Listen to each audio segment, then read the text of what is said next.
Olá, pessoal! Hoje é sábado e sábado tem o quê? História com o professor mais amado do YouTube. E o tema que vocês escolheram foi a independência dos Estados Unidos da América. Antes de passar a palavra para o professor, aproveitando o tema, na quinta-feira, dia 13, o Trump fez um ato histórico. Ele conseguiu selar acordo de paz entre os Emirados Árabes e Israel, inclusive com acordos de cooperação comercial. As coisas estão aí caminhando para uma outra independência pelas mãos de Donald Trump, com esse acordo histórico e o melhor, feito via telefone. Professor, muito obrigada por aceitar falar com a gente. Obrigado a você, Camila. Sempre um prazer estar aqui com vocês. Pessoal, a independência dos Estados Unidos da América, esse país aí que ao mesmo tempo é tão amado por uns e odiado por outros, é a nova nação que surgiu e foi construída em um modelo republicano e federalista, inspirada pelos ideais iluministas que defendiam as liberdades individuais e o livre comércio. Com essa conquista, os Estados Unidos transformaram-se na primeira nação do continente a ter a sua independência. A independência dos Estados Unidos e o modelo de nação desenvolvido pelos norte-americanos no século XVIII serviram de inspiração para muitas outras nações. Professor, o microfone é teu. Obrigado, Camila. Então vamos lá, gente. Mais uma super interessante aula de história. Para a gente entender, muitas pessoas me perguntam assim, professor, por que o Brasil foi colonizado antes da América do Norte, principalmente Estados Unidos, e o Brasil é mais atrasado que os Estados Unidos? Então a gente tem que estudar essa independência dos Estados Unidos voltando lá atrás, na época da colonização, para a gente entender como que os Estados Unidos chega a ser a primeira nação do continente americano a atingir a sua independência, antes dos demais países. Então, vamos lá. Os Estados Unidos, ele vai iniciar na costa leste, nas 13 colônias inglesas na costa leste. Então, para a gente entender essa colonização, que vai caminhando até a independência, a gente tem que pensar assim, no contexto em que a Europa estava envolvida no século XVI e XVII. Então, vamos lá. No século XVI, a Inglaterra estava passando já por transformações. Ela tinha um conflito com a Espanha, né? E a Espanha tinha uma invencível armada, que era a Marinha Espanhola, que era gigantesca e era considerada invencível armada por não sofrer derrotas marítimas. É aí que vira o jogo. Com a rainha Elizabeth I da Inglaterra, vira-se o jogo. A Inglaterra vence a Espanha e passa a ter uma maior armada, né? Uma marinha mais poderosa do mundo até então. Então, a Inglaterra ela via a necessidade de colonizar outros territórios. A época da Rainha Elizabeth era a idade de ouro do Império Britânico. Então, eles tinham necessidade de expandir seus territórios para a colonização, já que Portugal e Espanha já estavam colonizando o Novo Mundo e até territórios na África e na Ásia. Então, por volta do final do século XVI, nós temos um explorador e corsário inglês chamado Walter Raleigh. Walter Raleigh, ele fez 2 expedições no final do século XVI para a costa leste norte-americana, mais especificamente o estado da Virgínia. Não existia ainda esses nomes, né?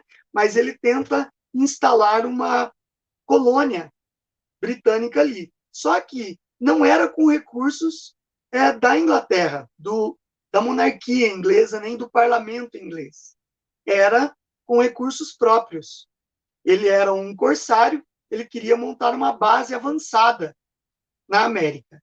E essas duas colônias que ele tenta montar, uma diferença de 10 anos de uma para outra, ele tem que deixar para suas viagens, né, como corsário, e quando ele volta, elas estão destruídas. Provavelmente os habitantes foram dizimados pelos índios que ali viviam.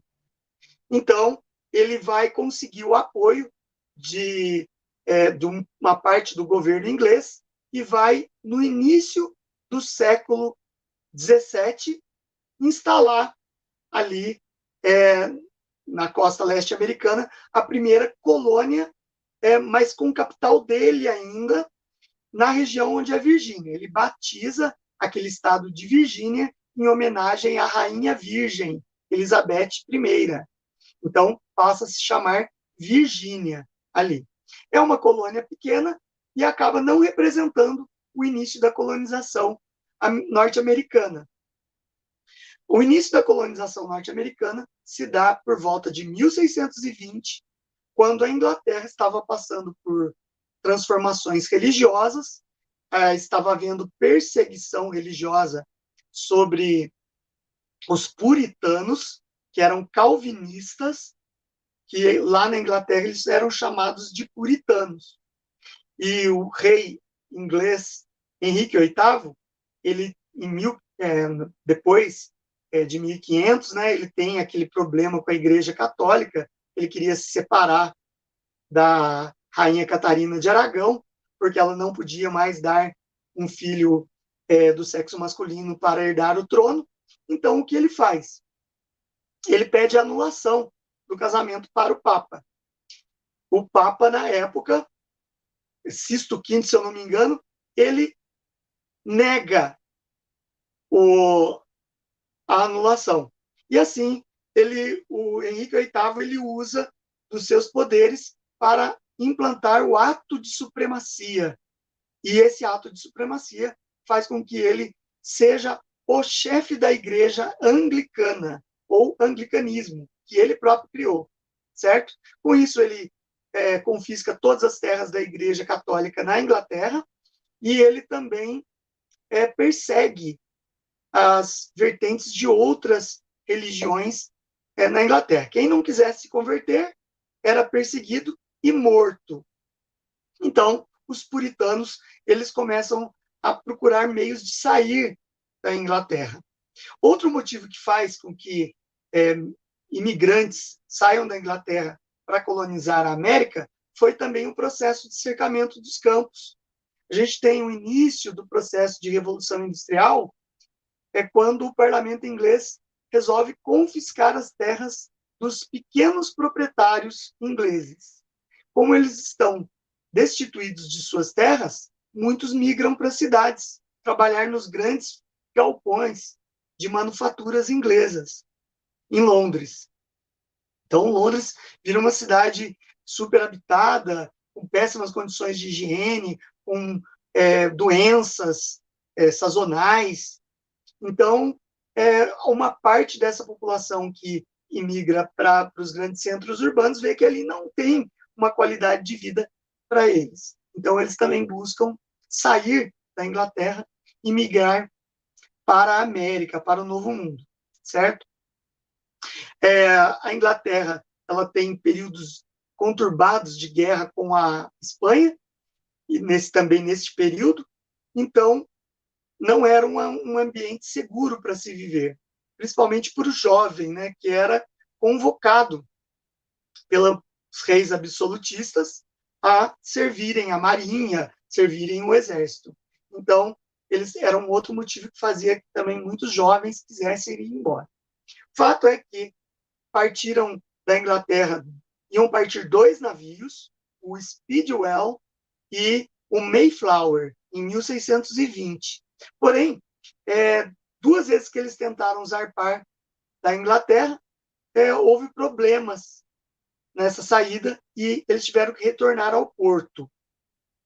Na prática, eram navios cargueiros antigos que estavam adaptados para levar passageiros. E o Speedwell, ele estava sofrendo com problemas no casco, infiltrações de água, que tornava a viagem, além de já era muito demorada, também muito perigosa. Então, eles resolveram deixar o Speedwell e embarcaram todos dos dois navios apenas no Mayflower, certo? E o Mayflower partiu para a América em 1620. Foi uma viagem conturbada, quase chegando já na região da Nova Inglaterra, né, que são as colônias do norte, a gente vai explicar daqui a pouco. Eles sofrem uma tempestade e acabam perdendo o mastro do navio e tudo mais, e desembarcam em terra. Os números divergem em algumas fontes, mas fala-se em 139 peregrinos. Era assim que eles eram chamados, peregrinos ou pioneiros, certo? Eles desembarcam em Massachusetts, vai ser mais tarde chamado assim, o estado de Massachusetts, numa região chamada Cape Cod. Ali naquela região eles vão fundar a primeira cidade norte-americana em 1621, chamada de Plymouth, certo?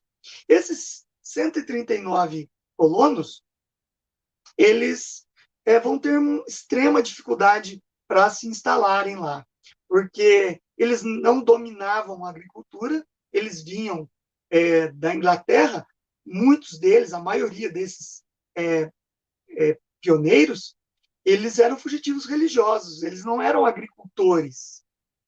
E acabaram não sabendo lidar com o ambiente, era trabalhoso, era mata virgem ainda, era tudo muito novo.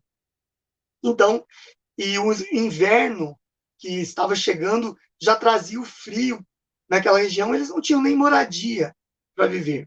Então, índios daquela região acabaram ajudando eles. Fala-se numa tribo chamada Wampanoag. Os Wampanoag ajudaram os peregrinos, os primeiros peregrinos, fornecendo comida, ensinando eles como trabalhar a terra e praticar essa agricultura, a caçar animais e a construir cabanas com a madeira da região. Então, esse aprendizado ficou marcado no sentimento desses primeiros peregrinos, que acabaram criando o Dia de Ação de Graças, o Thanksgiving Day, em agradecimento, em ação de graças a Deus, por terem sido auxiliados pelos nativos daquela região. Então, ali começa o processo de colonização da América do Norte, dos Estados Unidos. Ok? Bom, fundada essa colônia, eles vão começar a expandir, vão começar a chegar mais pessoas.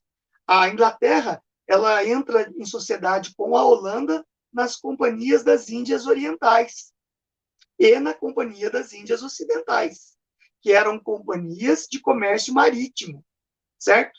Além disso, foi decretado pela Elizabeth I os atos de navegação. Na verdade, foi antes, né?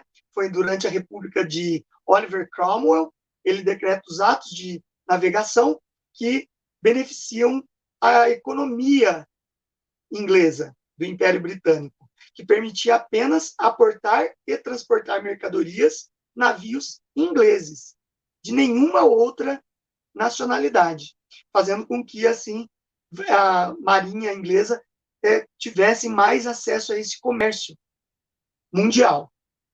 Então, colonizar a América foi uma necessidade econômica e também uma necessidade riquíssima, né? Que trazia novos investimentos. Então, formaram-se 3 tipos de colônia na América. 3 regiões na costa leste, as 13 colônias. Então, vou numerar aqui para vocês, na minha colinha aqui. Então, formou-se as colônias do norte, que são formadas por Massachusetts, Connecticut, Rhode Island, New Hampshire, principalmente, e as colônias no centro, que eram New Jersey, Pensilvânia, Delaware e Nova York. E no sul, lembrando que Nova York já existia um trânsito de outras nações que aportavam ali no início dessa colonização, principalmente holandeses, que são os fundadores de Nova York. Então, os ingleses acabam, por ter esse acordo na Companhia das Índias Ocidentais, acabam também ocupando em número maior a região de Nova York. Nas colônias sul, foram implantadas Virgínia, pelo Walter Raleigh, Maryland, Carolina do Norte e Carolina do Sul, e a Geórgia, certo? Então, a gente tem aí as 13 colônias inglesas. Elas vão se diferenciar muito nesse momento de colonização, porque as colônias do Norte, elas, por serem pessoas que estavam vindo procurando um novo mundo para se desenvolver e para poder seguir a sua religião puritana, calvinista, sem perseguições, eles vêm com uma vontade, um desejo de fixar no lugar e não só tirar riqueza e levar embora. Não era uma colônia de exploração, era uma colônia de povoamento. Eles estavam interessados em povoar e não só extrair riqueza, certo? Para levar embora, como é o caso de outras colonizações, principalmente na América Espanhola e na América Portuguesa. Então, as características da colônia do Norte eram comércio interno, eles praticavam esse comércio interno,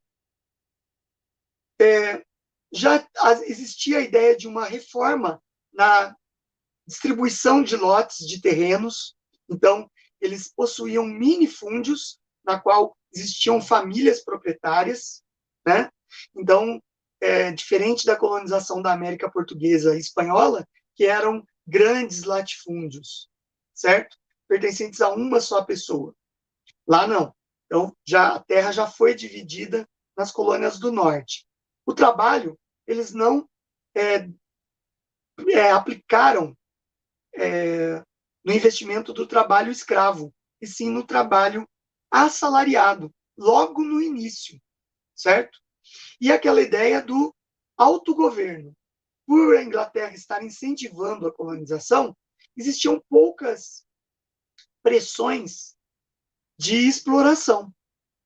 E então, eles puderam criar um sistema de se autogovernarem. É lógico que eles seguiam os princípios e juravam fidelidade à coroa inglesa, certo? Ao parlamento inglês.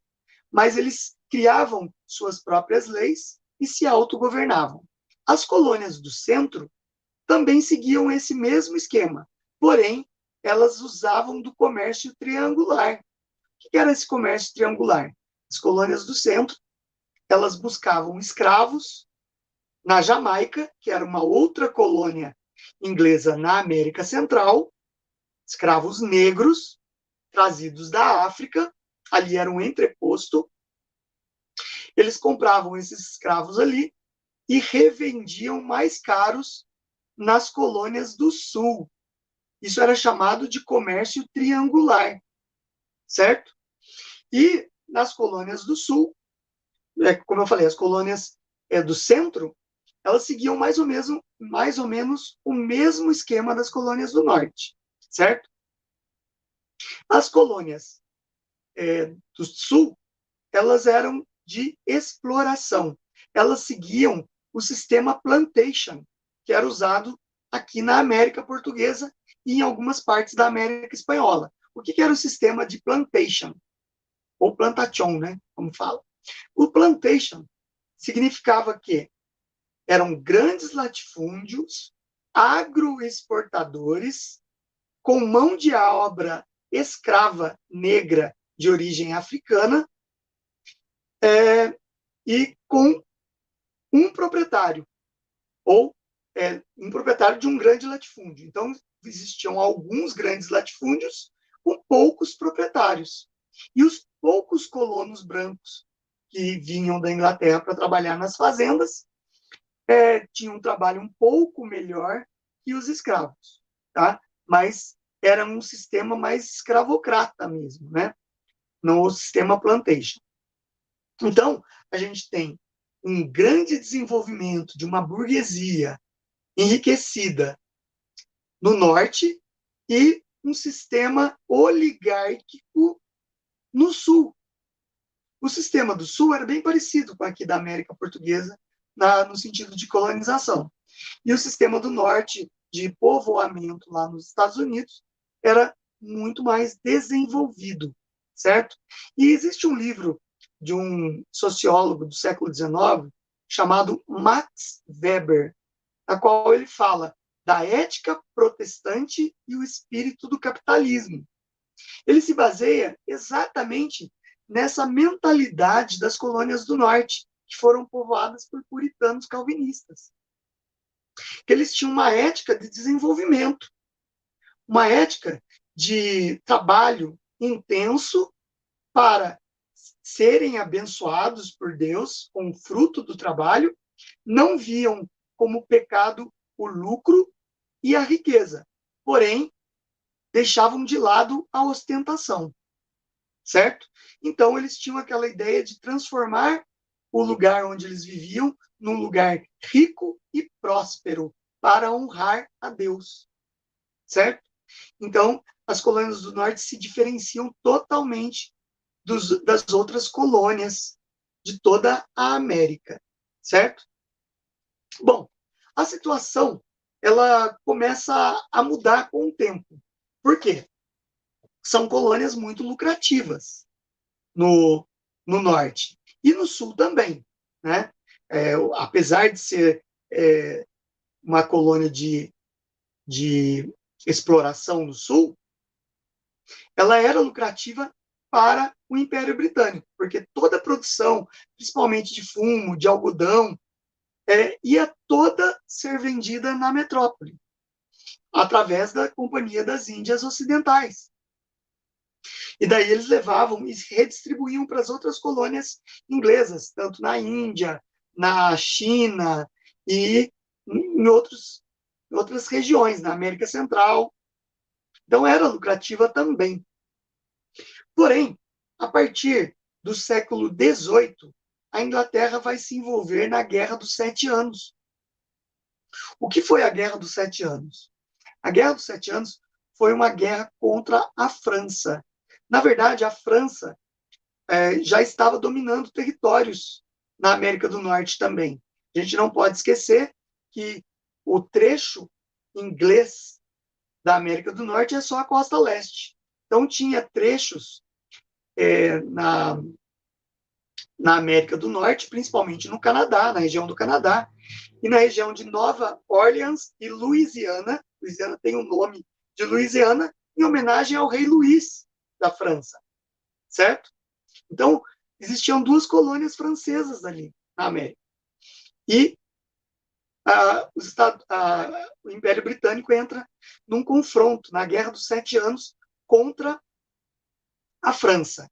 A disputa era por comércio, por hegemonia comercial, que a França ela se sentia prejudicada devido ao comércio da Companhia das Índias Orientais e Ocidentais, e também via com problema a questão do domínio dos territórios da América.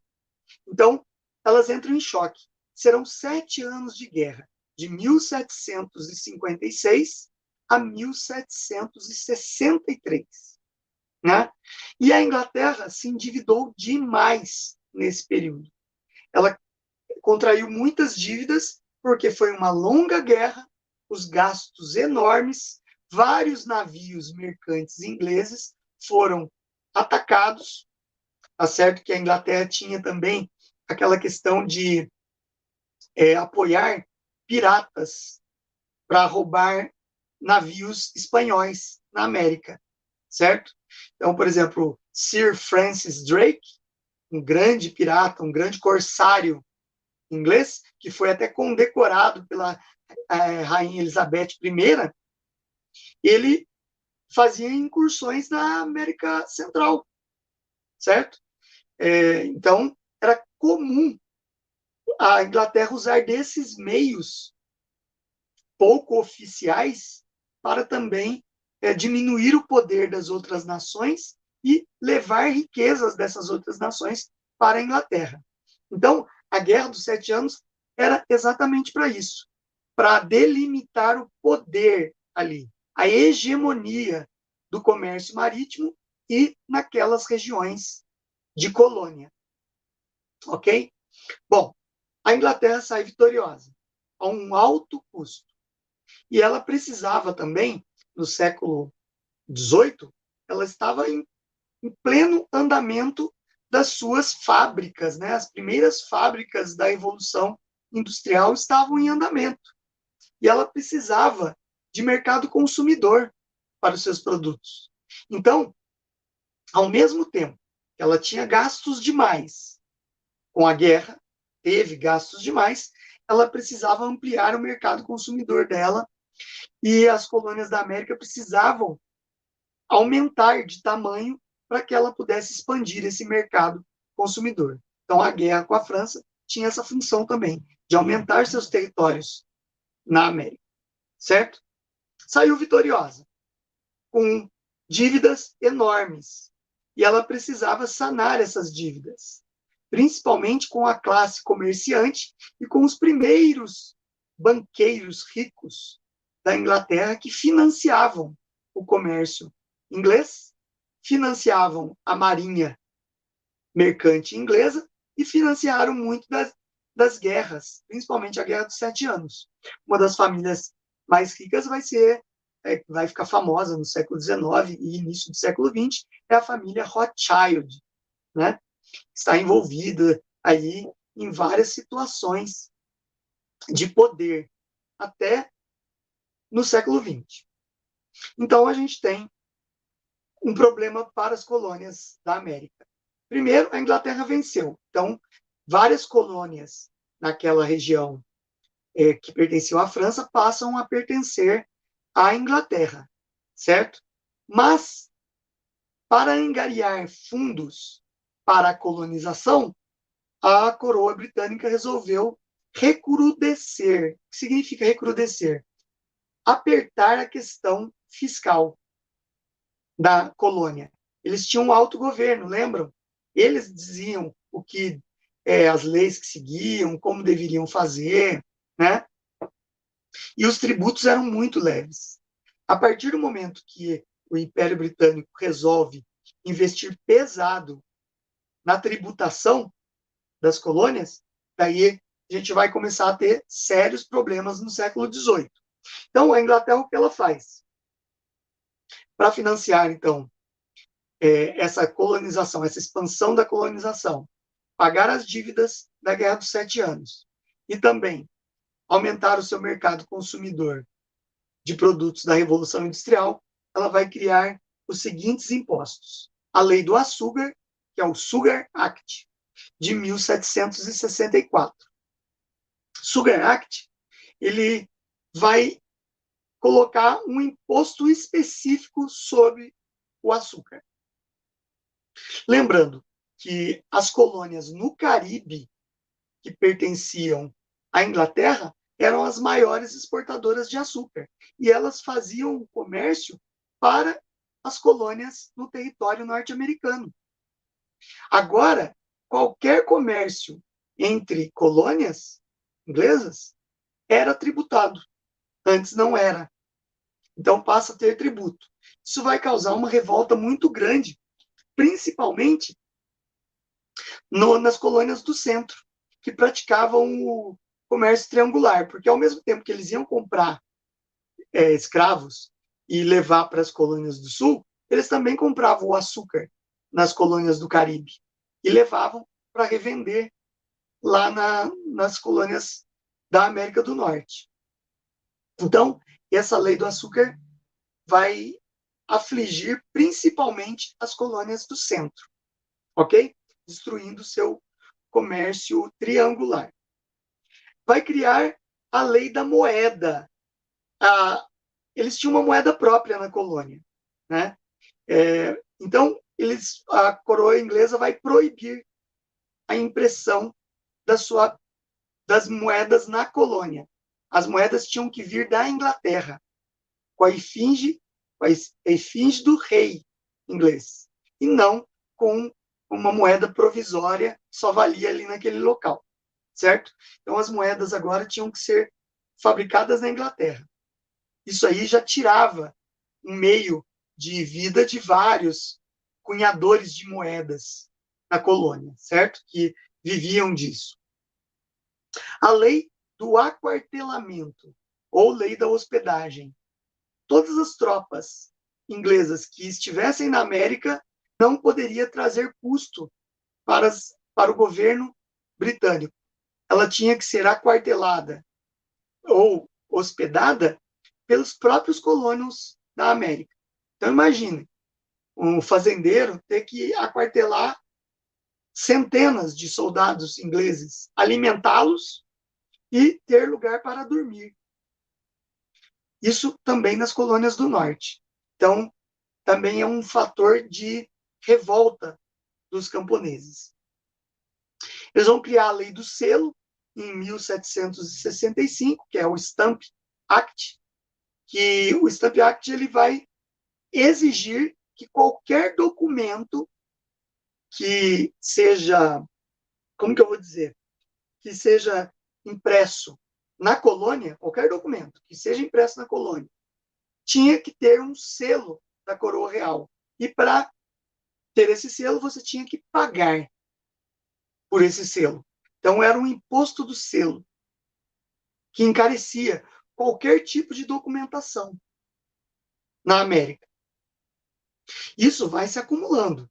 Os colonos vão fazer pequenas revoltas. Tanto é que a lei do selo ela vai durar apenas um ano, porque tudo que era documentado na América, desde o nascimento de uma criança, a morte, adquirir terreno, adquirir comércio mesmo, notas de chegada e partida de produtos, tinha que ter o selo pago.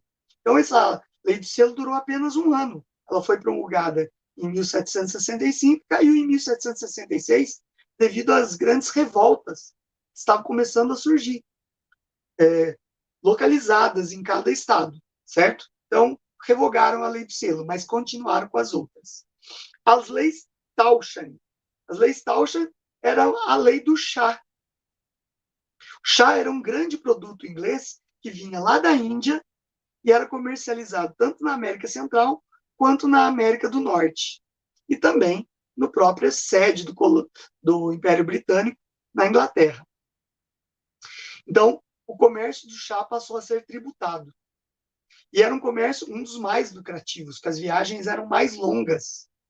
Então, essa lei Townshend, que depois veio a ser a lei do chá de 1773, ela vai ser a mais, vamos dizer, a que mais gerou revolta entre os colonos, que deu origem a uma revolta dos colonos que foi chamada de Festa do Chá do Porto de Boston. Os colonos se vestiram de índios e invadiram o porto de Boston, onde tinham vários navios carregados de chá, né? E antes que partissem esses navios, eles jogaram centenas de caixas de chá no mar do porto de Boston, certo? Perdendo todo o carregamento e causando um prejuízo gigantesco para a coroa britânica. Esse protesto da lei do chá acabou gerando uma reação dura inglesa, que foi o fechamento do porto de Boston, que era o principal porto de exportação da colônia. Tropas foram enviadas em grande número e tomaram o estado de Massachusetts, e todos os prejuízos tinham que ser pagos pelos colonos. Imagina a revolta dos colonos quando receberam esse castigo, né? Isso foi chamado de leis intoleráveis pelos colonos. Essas três medidas: tomada de Massachusetts pelas tropas, fechamento do porto de Boston e o pagamento de todos os prejuízos pelos colonos. Foi chamado pelos colonos de leis intoleráveis. Com isso, os colonos viram que não tinha condição de fazer protestos, como a festa do chá de Boston, contra os ingleses. Eles tinham que tomar medidas mais efetivas. E, com isso, eles organizaram o primeiro Congresso Continental da Filadélfia. O primeiro Congresso Continental da Filadélfia reuniu membros das 13 colônias, totalmente descontentes, foram delegados, né, das 13 colônias, se reuniram lá, juraram em documento. Isso aconteceu em 1775. Eles geraram um documento na qual eles juraram obediência à coroa britânica e ao parlamento britânico, porém, eles alegavam que era impossível pagar a carga tributária que a Inglaterra pedia, e por isso eles se negariam a pagar essa carga pesadíssima e pediam que diminuíssem os impostos sobre a Inglaterra. A resposta dos ingleses, do parlamento inglês, da coroa britânica, foi mais repressão, mais tropas chegando na América, porque eles já previam que ali estava gerando um processo de descontentamento que poderia gerar uma guerra. Então, mais uma vez, a coroa britânica não atende seus colonos e envia mais tropas. Só abrindo um parênteses aqui. No século XVIII acontece o iluminismo, lá na Europa. Essas ideias iluministas estavam sendo difundidas pelo mundo e chegou até a América várias ideias iluministas, com aqueles ideais de igualdade, liberdade e fraternidade, que a gente vê de uma forma assim superficial como uma coisa boa, mas em nome desses ideais de igualdade, liberdade e fraternidade, se cometeram todos os tipos de aberrações contra seres humanos, né? Desrespeito à fé religiosa, desrespeito aos templos religiosos, desrespeito à vida humana, mortes desenfreadas e tudo mais, principalmente na França, com a Revolução Francesa, que é fruto das ideias iluministas, e que nasce dali todo o pensamento totalitário, né, de que você pode tudo, dizimando quem é contra, certo? Que mais tarde vai dar origem aos regimes totalitários do século XX, nazismo, comunismo e fascismo, certo? Bom, essas ideias iluministas chegaram na América, mas os americanos, por essa ética protestante, eles se apegaram muito à questão da liberdade, principalmente a liberdade de expressão, né? Eles viam essa necessidade de terem liberdade de autogovernar-se. Então, eles fizeram, em 1776, o segundo Congresso Continental da Filadélfia. O segundo Congresso Continental da Filadélfia, de novo, reuniu membros das 13 colônias, só que agora eles mudaram o tom desse Congresso. Eles não juraram mais obediência à coroa inglesa. Pelo contrário, eles formataram ali um documento, que é um documento histórico norte-americano, que é o documento mais importante dos Estados Unidos da América, que é a Declaração de Independência dos Estados Unidos da América. Certo? A Declaração de Independência foi assinada por 13 signatários dos 13 estados coloniais norte-americanos, certo? Ali estava presente nomes importantes como George Washington, Benjamin Franklin, Thomas Jefferson, dentre outros nomes importantes da história norte-americana. São chamados de pais fundadores. todos eles assinaram a Declaração de Independência, sob a égide de liberdade. E, com isso, assinando essa declaração, a Inglaterra não tem outra opção do que perceber que é guerra. Se os colonos declararam independência, a Inglaterra não queria abrir mão de uma colônia tão lucrativa e promissora, que mais tarde ia se estender para o oeste. Então, eles começam a Guerra de Independência. A Guerra de Independência foi sangrenta, né? O general George Washington, que comandou a maior parte das tropas norte-americanas, foi sangrenta.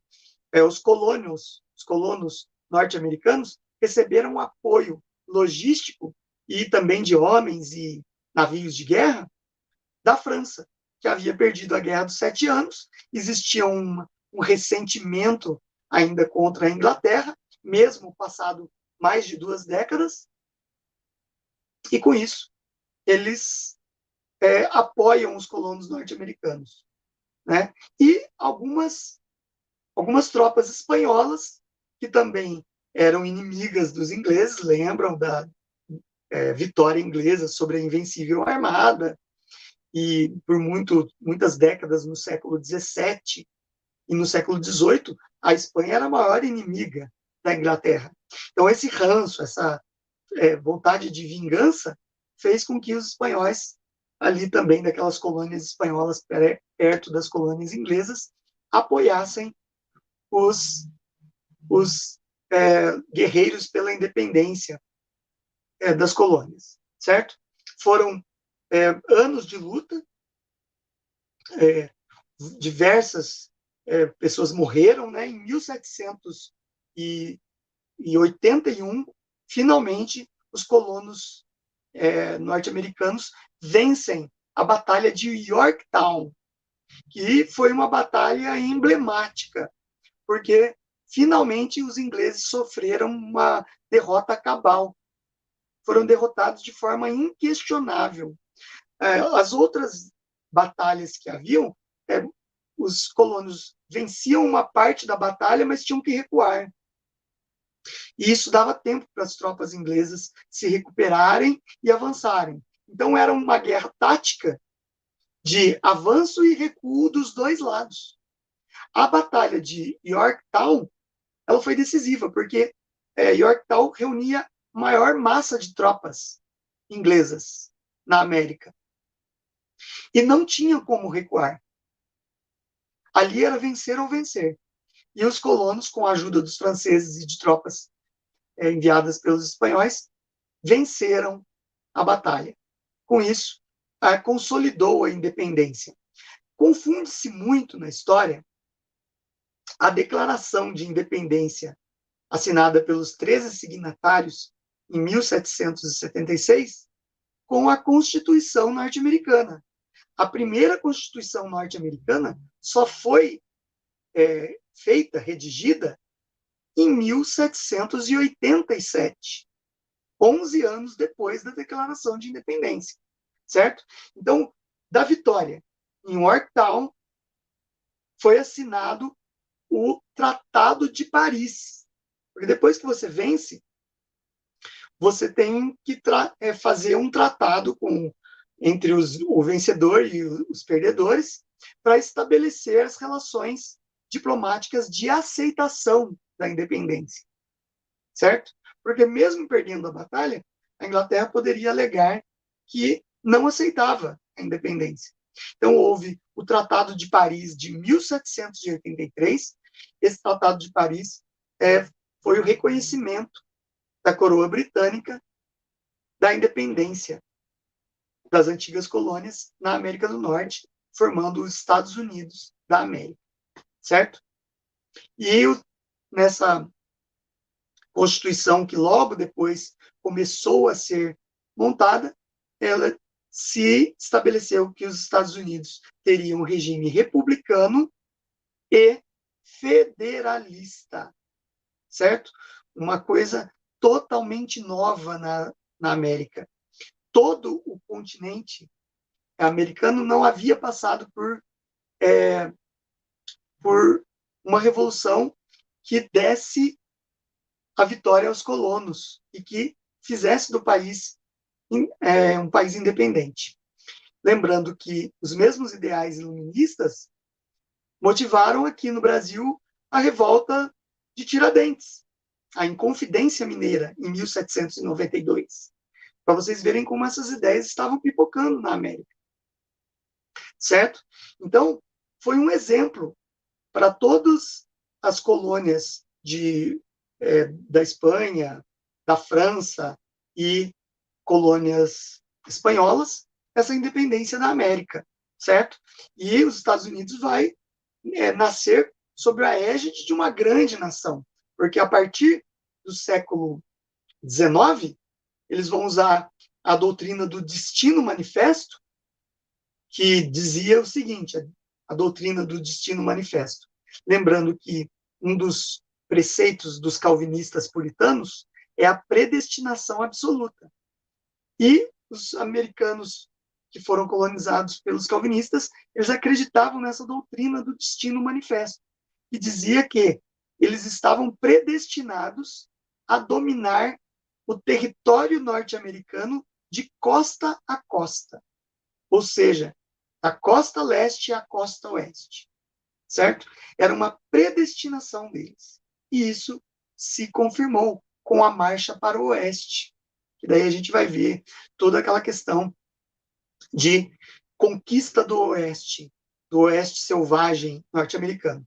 Para que isso acontecesse, é lógico que eles tiveram que dizimar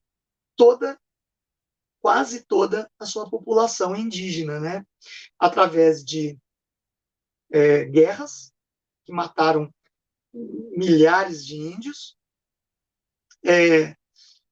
e também deslocamento de povos indígenas de um lugar para outro, causando miséria e morte nessa caminhada de deslocamento gigantesca que eles impunham, ok? A independência dos Estados Unidos inspirou a segunda independência de um país das Américas, que foi a independência do Haiti, em 1798. E o interessante é que era uma colônia francesa e quem comandou a independência do Haiti foi um escravo negro, um ex-escravo negro, né? Toussaint Louverture, que é o nome dele. E foi inspirado pelos ideais iluministas e principalmente pela independência dos Estados Unidos. Estados Unidos, então, depois do século XVIII, que ele conquista sua independência, no século XIX, ele conquista todo aquele espaço que ele ocupa hoje na América do Norte, através de 3 mecanismos. Conquista territorial através de guerra, principalmente contra a Espanha, dominando aqueles estados do sul, ou compra de território. Alguns territórios foram comprados e alguns foram cedidos por acordos diplomáticos, em troca de outras colônias em outros lugares, certo? Isso na época dos ingleses. Quando eles já se tornam independentes, eles fazem acordos diplomáticos, na qual eles se comprometem a pagar por aquelas colônias, certo? Por exemplo, a Califórnia, os Estados Unidos comprou do México por 200 milhões de dólares. E a colônia depois rendeu 20 vezes mais porque descobriram ouro naquela região. E a corrida do ouro foi um dos fatores de colonização do território, né, de ocupação do território para o oeste, certo? Então, ali nasce a grande nação dos Estados Unidos. No século XIX, além do Destino Manifesto estar completo, eles também criam a doutrina Monroe. Doutrina Monroe, a gente já falou em aulas passadas, em outros temas. Eles falam que a América é para os americanos, não do norte, tá? Mas a América dos americanos. Eles diziam que era preciso excluir a influência europeia da América para que os moradores da América, né, das 3 Américas, fossem livres totalmente das influências europeias. E era um dever norte-americano garantir que a doutrina Monroe chegasse ao final, né, que chegasse a ser completa. Alguns falam que era América para os americanos do norte, certo? Mas a verdade é que era também uma política de expansão da sua área de influência por todo o continente, excluindo a Europa daqui. Era um ambiente de imperialismo do século XIX, então era importante os Estados Unidos aumentarem esse seu imperialismo ali. Tá? Então a gente encerra aqui falando que, com a independência dos Estados Unidos, consolida-se a maior nação capitalista do mundo. Lembrando, com a sua independência, os Estados Unidos da América ainda estava inferior ao Império Britânico, que era um império onde o sol nunca se põe, e tinha colônias no mundo inteiro. Só que, à medida que o tempo vai passando e vem a Primeira Guerra Mundial no século XX, a Inglaterra perde essa hegemonia e os Estados Unidos sobressaltam como a grande potência a partir daí. Então, você vê que, em pequeno prazo de tempo, depois da sua independência, os Estados Unidos se consolidou como uma grande nação, mais poderosa militarmente, politicamente e economicamente no mundo. Ok? E antes da gente terminar, só citar. Vocês viram a questão da colonização? A colonização norte-americana, basicamente, pensaram em povoar e fazer aquele território prosperar para que eles vivessem lá com essa prosperidade. No Brasil, pensou-se em apenas ocupar o território para explorar e levar toda a exploração. Cana-de-açúcar, primeiro pau-brasil, depois cana-de-açúcar, depois ouro, para fora do Brasil, certo? Para as metrópoles, para a metrópole portuguesa. Aí está a diferença de colonização e talvez aí resida o fato da diferença também de progresso, né? de avanço civilizacional comparando os Estados Unidos da América e o Brasil. Então, Camila, eu acho que dá para encerrar por aqui. Já são 52 minutos de aula. Professor, em primeiro lugar, muito obrigada. Professor, como eu disse no começo do vídeo, os Estados Unidos hoje promoveram um acordo histórico. Como o senhor analisa esse acordo de paz entre Israel e os Emirados Árabes Unidos? E como o senhor acha que daqui para frente vai ficar a política desses dois países? Olha, deixa eu só fazer um contexto histórico aí desse acordo. A gente tem que lembrar que na época do Clinton houve um acordo entre o Yasser Arafat, ele não é do Emirados, né? Ele é da OLP, né? Da Palestina, da Organização Palestina, da Libertação da Palestina, OLP, e o Yitzhak Rabin, que era o primeiro-ministro de Israel. Foi um acordo na Casa Branca com o Bill Clinton que fez eles assinarem esse acordo, acabando com os conflitos entre palestinos e israelenses. Isso foi fadado ao fracasso. Foi um acordo mal amarrado, foi um jogo midiático em que nem a OLP respeitou o tratado, deixando com que a Intifada e diversos outros grupos, como o Hamas, surgissem e aterrorizassem aquela região. E, em contrapartida, Israel devolvia com mísseis combatendo esses territórios onde abrigavam os terroristas. E, por incrível que pareça, o Bill Clinton foi cogitado para o Prêmio Nobel da Paz, né? Naquele período. Então, vocês veem um absurdo. Agora, esse acordo em que o Donald Trump realiza com os Emirados Árabes, ele está amarrado da seguinte forma. Hoje, vocês podem reparar que no mercado, no noticiário internacional, o Oriente Médio ele sumiu praticamente de uns anos para cá. Depois que os governos norte-americanos seguiram o dinheiro e desmantelaram diversos grupos terroristas, como a Al-Qaeda, dentre outros, lá vinham do Oriente Médio, os países do Oriente Médio começaram a se sentir mais livres de se aproximar da política norte-americana. E, em contrapartida, o Donald Trump ele tem uma visão muito grande de economia daquela região, e ele tem aquela ideia da teoria do dominó.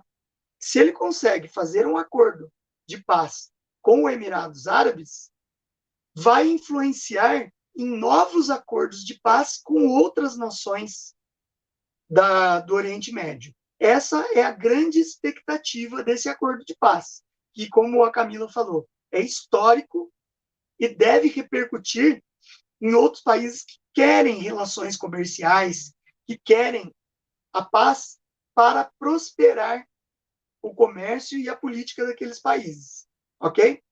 Então, eu acredito que seja isso, Camila.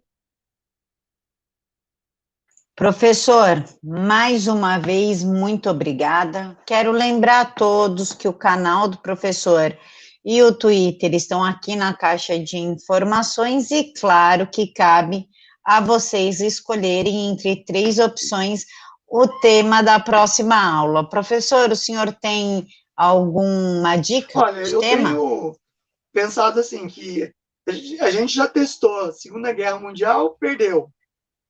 Já testou a Era Napoleônica, perdeu. Feudalismo, perdeu. Então, não sei, talvez a Antiguidade. A Antiguidade, Império Romano, Grécia Antiga, talvez. Não sei. Vou deixar aí para o pessoal escolher. Eu vou colocar alguma coisa da Antiguidade. Eu voto em Roma. Roma? Tá bom. Então, sem querer influenciar aí na votação de vocês, pensem com carinho em Roma. Professor, mais uma vez, muito obrigada pela aula. Eu que agradeço, Camila. É um prazer sempre estar aqui com você e com seus espectadores, tá? Gosto muito. O senhor é o professor mais querido do YouTube, dado os comentários em todos os seus vídeos, professor. Obrigado. Bondade. Imagina. Pessoal, não esqueçam que amanhã é domingo de literatura com o professor Leônidas Bier. Fiquem todos com Deus e, claro, deixem aqui nos comentários o que vocês acharam.